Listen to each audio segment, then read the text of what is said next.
All right. Hi, everyone. Jen Amos here at the Filipino American Women Project podcast show. And as always, I have my incredible co-host with me, Nani Dominguez. Nani, welcome back to the show. Hello, hello.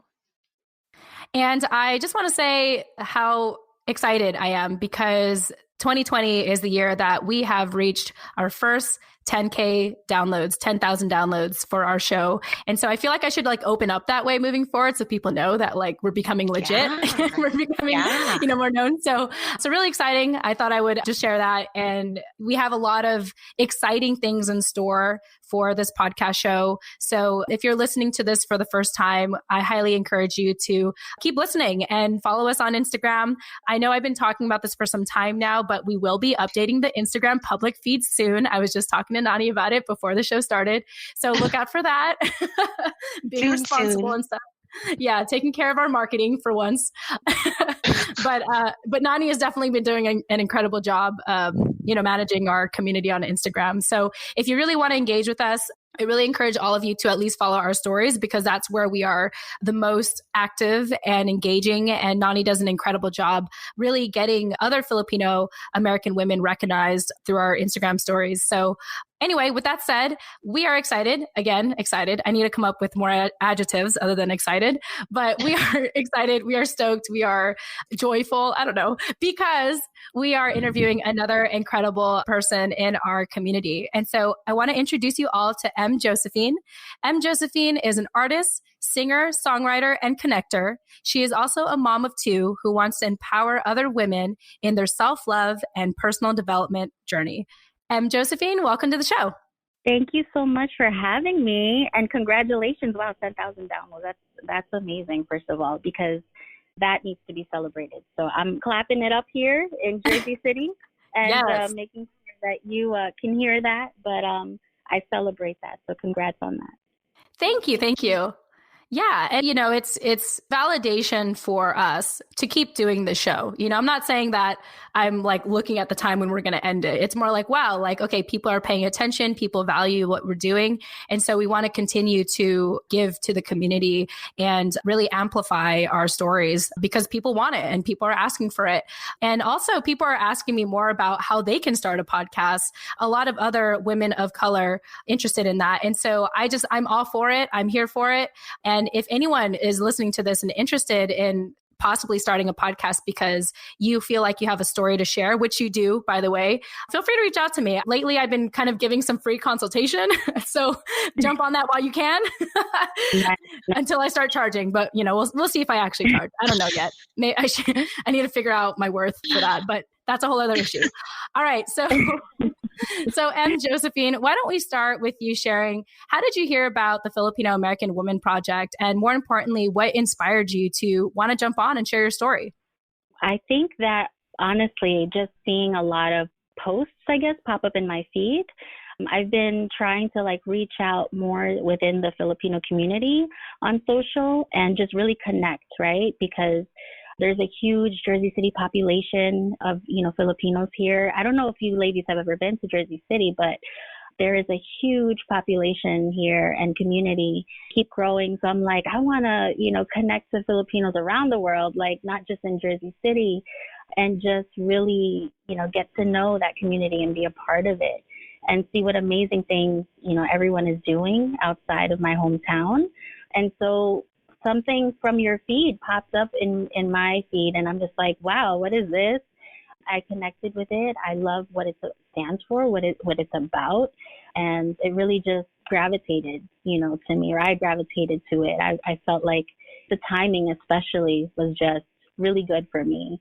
So here I am, and I reached out, and I was I wonder if, they'll be willing to, to connect with me, but it's beautiful what you're doing. So I'm grateful for this opportunity. Oh, well, thank you so much for sharing that. And I think you're the first person that we are interviewing from Jersey City. So shout out to Jersey City. Yes. And well, that's awesome. Yeah. For people who have never been to Jersey City, can you share a little bit about the vibe of where you live and all that?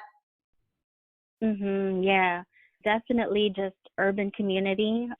Jersey City has been going through a lot of changes. I would say within the past 10 years, even a little bit more than, it's got its rough parts and then it's got its gentrified parts. And some folks would even say that it's becoming the next Brooklyn. But it definitely like got that vibrant culture. You've got so many ethnicities living in the communities here, the neighborhoods. Everybody is very community and like family oriented. You definitely have your party scene and the restaurant row going on, lots of murals across the city.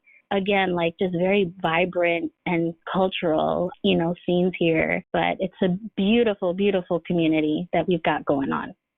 That is incredible. My only perception of Jersey City, and you can slap me for this, is that in media, and then even like talking to my sister who currently like lives in New York, not to call her out on this or anything, but I've always been under this impression that people would like, they say that Jersey is like not like New York, they say like, oh, if you're gonna do New York right, you want to go to at least Brooklyn or what have you.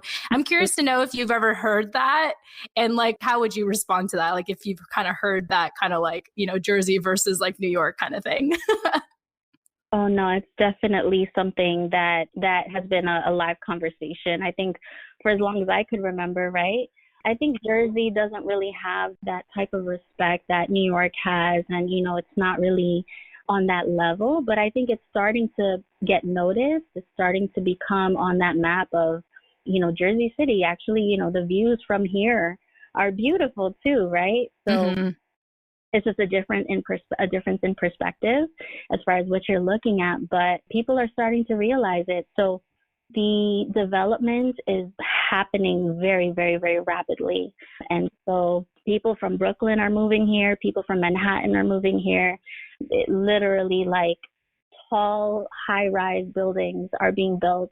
Ask anybody from Jersey City, you cannot get around even with a car. Probably better to be like walking or riding your bike. It is just becoming so congested. That's the only thing that I guess would be the downfall is like how congested it's become. But there is definitely that, New York versus New Jersey thing. But I do think people are starting to realize like, no, Jersey's where it's at. You get more space. You get the views, you get the culture, you get the vibrancy of the art scene and everything. So I feel like you do get a little bit of that New York feel in Jersey. Beautiful. So listeners, if you ever felt that way about Jersey City, you're wrong. And think twice. I'm telling myself that only because I know so little about Jersey City.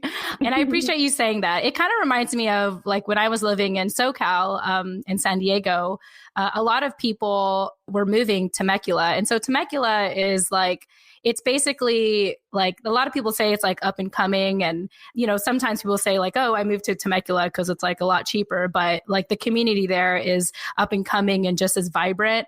And so it really kind of like what you said, it's all about your perspective on it. And it's not to say that your life is any less interesting. Like if anything, you are like ahead of the trend. Now that you mentioned that people are, people from Manhattan and people from New York and Brooklyn are moving over, over there to Jersey City. So there you have it, Jersey City. Yes. And the rent is, it's a tiny bit cheaper, just a tiny bit, depending on where you go. But, people are definitely have caught on, which is making the rent go high. So,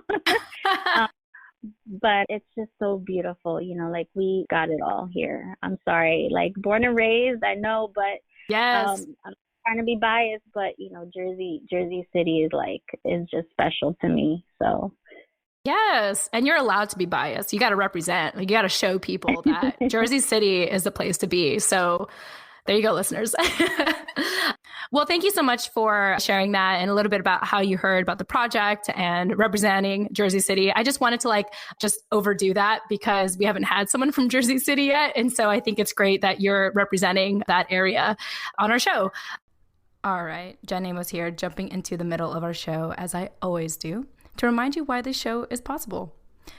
So, at the end of every episode, I tend to say, if you didn't catch our guest contact info, don't worry, we'll have those in the show notes. Check them out. I worked so hard on them. You're welcome. Well, it's been brought to my attention that our show notes are not as easy to find as I thought. which is why starting summer 2020, the Filipino American Women Project is proud to be partnering with Captivate, the world's only growth-oriented podcast host. Captivate is created for independent podcasters, designed from day one to help you to focus on audience growth and the expansion of your audio influence. One way that Captivate makes our lives easier as independent podcasters is by taking the guesswork out of making a website for your show. That's right, a website for your show. So listeners, starting summer 2020, finding our show notes will be so much easier, all thanks to Captivate. You're welcome, as always. If you're about to start podcasting or are getting burnt out from all the extra work of producing one, like building a website, consider a 7-day free trial, that's right, free, with Captivate by visiting thefilamwoman.com. That's the Filam, short for Filipino American Woman.com.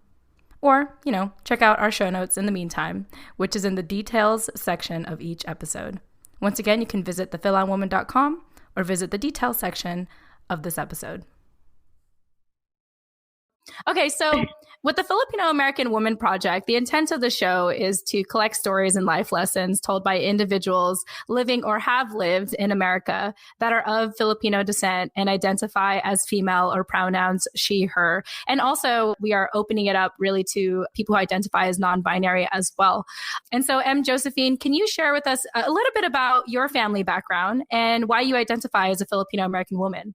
Absolutely. Well, I'm actually half Filipino. I'm Filipino and Italian, but I grew up with my Filipino family. So my mom was Filipino and my dad was Italian. I actually didn't know my Italian side.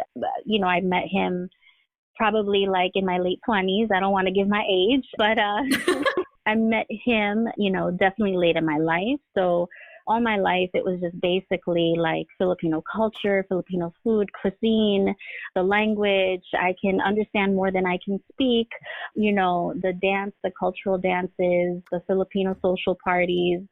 I grew up around that. I was immersed in that. So that is why I identify as being Filipino American. I love that. That kind of reminds me of Nani. Nani is half Russian and Filipino, but she's mainly been more exposed to the Filipino culture than her Russian side. Am I saying that right, Nani? Yeah, my Russian side is pretty much, my Filipino side is also very like Americanized, but more so on my Russian side. Like we don't even know what city we're from in Russia. Oh, wow. That's interesting. Yeah. Well, very cool. Thank you so much for sharing that, Josephine. Let's go ahead and fast forward or actually, I feel like I do have another question. Have you ever been curious about your Italian side? Oh, absolutely. I was very curious. I think anybody would, right? To be honest. But growing up, it was more of like, well, what does he look like, right? And what features of me, come from him? And, obviously, like not obviously, but I am a much more fair skinned than my mom. My mom is definitely brown. So I kind of grew up wanting to like identify more with her. I wanted to be, darker skin toned and, so there's a lot of questions internally and just trying to figure out myself and identity. It was a bit challenging. It was definitely a bit challenging, especially when you don't have answers and you're growing up with this as a child into, your teen life, into adulthood, right? You have all these questions. Yeah. No, that's interesting. How do you feel about like your identity today? Like since you mentioned that you had a lot of questions back then, have you felt like you kind of come to a place where you're okay with not knowing, the answers to those questions? That's a very interesting and good question because growing up, I think that I struggled with feeling accepted in the Filipino community, just amongst my peers, because I think everyone thought automatically that I was Latina or Puerto Rican, right? So it was like, oh, you're a wannabe Filipino or something, right? So it made it definitely challenging for me to identify and feel accepted.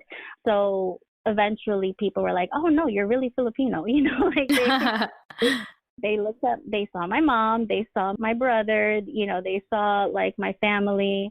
So people started to understand more about my story and how that became about, right? Even to this day, like I would say that I do identify most as Filipino, And, I obviously say that I'm half Italian because that tends to be the first thing I say is people will ask like, oh, are you Spanish? Right. And I'll say, no, I'm Filipino. And they're like, oh, but you don't look Filipino. I'm like, well, I'm actually half Italian. So it's like it kind of leads from one thing to the next. Right. I think that's just kind of what comes naturally to me because again, I wasn't brought up in an Italian household. I wasn't brought up with the culture. So yes, I do identify because it's in my blood. But like first and foremost, I feel more closely connected to the Filipino side. So that's kind of like who I am right now, right? It's part of my identity. But, I always first and foremost say I grew up, Filipino. I'm with my Filipino family. And I've been with the nonprofit for about 10 years now. So this is 10 years in for me. And it's near and dear to my heart because my mom was a serial entrepreneur growing up. Like 9 years old, she was doing Mary Kay, Kirby, aloe vera, Symmetry, Japan Life. I mean, you name it, everything. And I got so like accustomed and like really getting to understand what that world is like that I could do her demonstrations at 9 years old, right? Mm-hmm. I mean, she even got a car, like a pink car from Mary Kay. Like the Cadillac? Yeah. There you go. Yes, the Cadillac, right? So getting a peek into that world, I didn't realize that it was called entrepreneurship growing up, but here I am now and I'm able to help, people through this nonprofit, to get them with their business dreams and fulfill their business dreams. And then also just being an artist, a creative curator. I curate women empowerment events through a passion project of mine called Goddess Network. And we do a lot of self-love. We're in the space of like healing. We're basically bridging the arts and how to heal using your arts and your crafts and things like that. We're giving people a platform, giving women a platform so that they can, be in the spotlight. I also do something called Inspired Artist Movement, which we do an annual conference. And it's basically connecting the creative entrepreneurship to moving your project forward, right? Or your creative endeavor forward.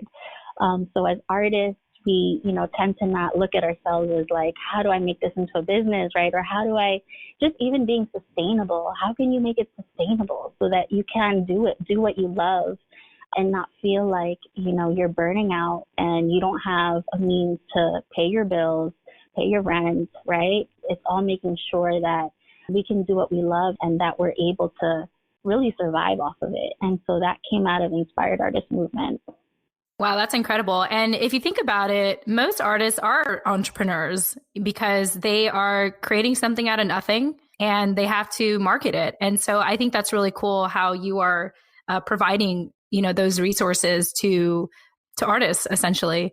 For someone that is an artist and they, like, let's say they're talented but they're just talented, right? I guess, what do you tell them? Like, how do you talk to them and say like, hey, like you can make a living out of this? Like what does that conversation look like? And also what are some initial steps like you encourage them to take? Mm-hmm. Well, for I would say musicians or, performing artists, I would say having your portfolio or a press kit, right? Putting together your work of art the same way that Instagram allows you to create a portfolio. You're basically building your brand and you're showcasing your brand to the world, right? So whatever that might be, whether it's visual or performing, you definitely want to put yourself out there. So it's making sure that you show up even when one person is in the audience or two people are in the audience or 100 people are in the audience, making sure that you are getting your name out there. There's really so much to consider, when it comes to, what are some of the things that artists really need to consider and think about. But it's really just showing up. It's showing up to make sure that you're putting in the work and that you're giving it your all, your 100%, right? And even sometimes, like, people might think, oh, the quality is low on this or whatever, but your drive, your passion, your confidence, showing that you believe in yourself, all of that really, really, really transcends, and people will gravitate to that. So that is definitely also important, right? Oh, absolutely. I asked that question because at least with the Filipina community, a lot of us tend to struggle with wanting to become a creative because of what our parents had wanted us to be, like have some kind of stable job. And so do you feel like maybe part of your work or have you had like situations where you had to talk to artists and say, hey, it's great that your parents want this for you. They want you to have like a stable life and a stable job and stuff. But like clearly you're passionate here and you should explore that. Like, have you ever had those kind of conversations with the people you've run into? And I guess particularly if maybe they're women of color or Filipinas? Yes, absolutely. I would say that the conversation ends up becoming like, well, the reality is this is more of a gig world, right? We are in a gig economy. It is not just about what a school can provide and say, hey, you completed this. This is your degree, and this is, the symbol of you completing it. It's also about experience. It's all about, growing your network and who you know. So I've had conversations where, we talked about the importance of balance, and making sure that you are kind of juggling a little bit of everything, right? But you're not focusing too much on something where you kind of take away from the other. I think there's a different season for things.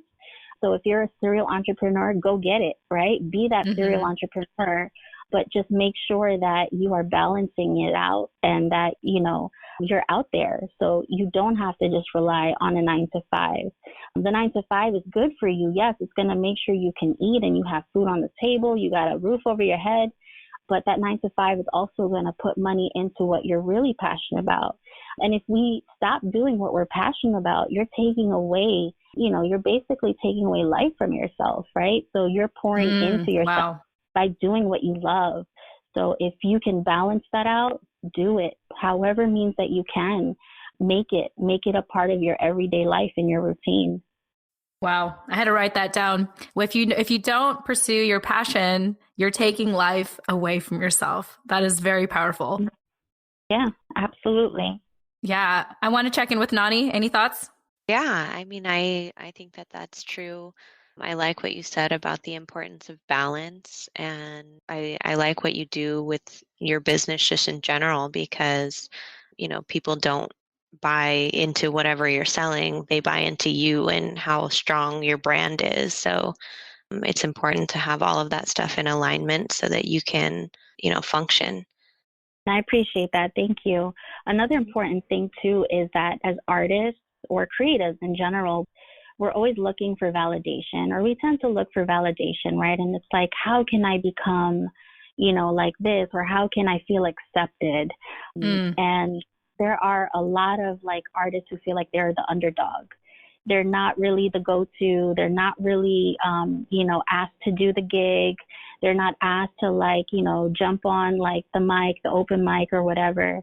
And it's important to feel and understand that you have support, because that is building up your confidence in itself.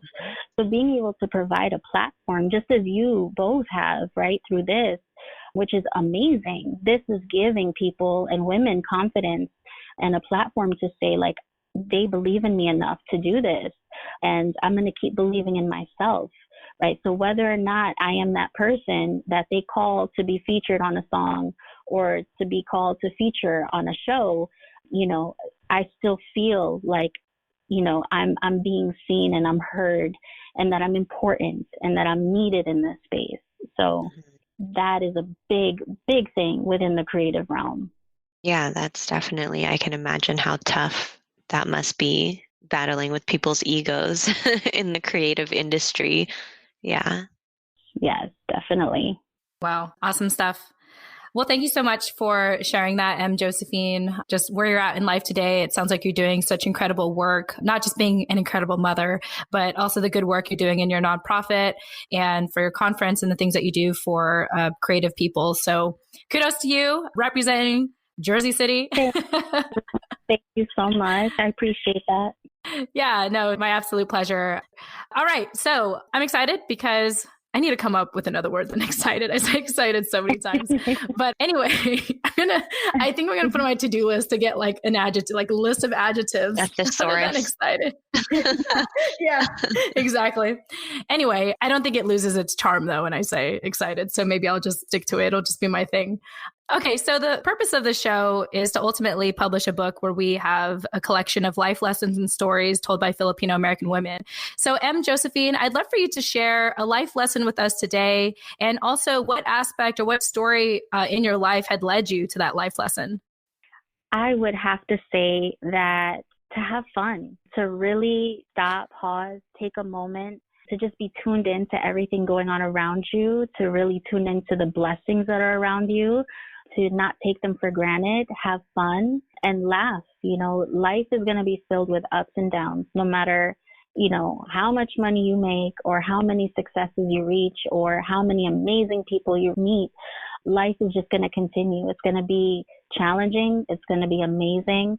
But if you can have fun and just, you know, keep the lighthearted jokes going, you know, keep the laughter going, it's going to be a smooth ride. So I think what's really pushed me to really stop and just be present, to really not take life so seriously. I don't want to say life so seriously, but to not take the challenges and the curveballs that life brings you so seriously, is having kids, right? They really make you think about, well, is this really the end of the world at this point, right? You know, so I want them to see me as like, okay, mommy, she still weathered the storm and she was able to smile at the end of the day, right? And she was able to see the bright side or the positive, you know, from the negative. So that's what I would say as a life lesson.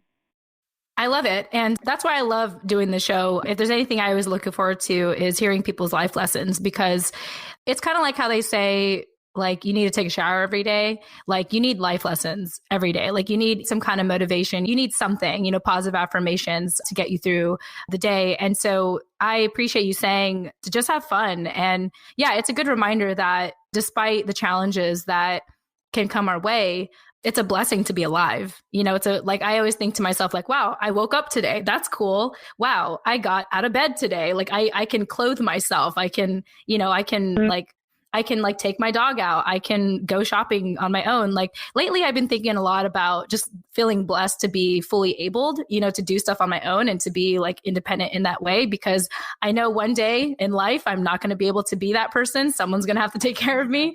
And so I think to myself, like, wow, like, just all the privileges that I have really remind me that whatever challenges I have, I know I can tackle it because of what I have, and to have fun, like you said. So thank you for sharing that. I think that's like the first time we had someone just say, have fun. Yeah, No people problem. forget that. And I think that that's super important for your kids too. Like you said, at the end of the day, mommy was still smiling, you know, like that is what they're going to remember. So it's good that you think about that and let that lead kind of your actions. Definitely. And I guess in a nutshell, don't sweat the small stuff, right? Right. Because that's what we would want our children or our kids, you know, who are coming up and, you know, going to be faced with these challenges. And it's like, no, you can do this. So just don't sweat the small stuff. You got this. Just keep going, right? And you got this, right? So I think it is important. And like you said, it is absolutely like taking a shower every day, because you need that. You absolutely need to be in it. You need it. And these words are important. So I'm glad that you're doing this book to really pull together all of these words of advice. It's important. Yeah, thank you. You know, people could easily find motivational books or those calendars that have like a quote every day on it. But I think there's something super special when you are receiving that from other Filipino American women who have shared like these life lessons. Because I feel like for me, it's more relatable because I know who it's coming from. And I feel like it's very much needed or could be added to our overall community. So thank you for saying that.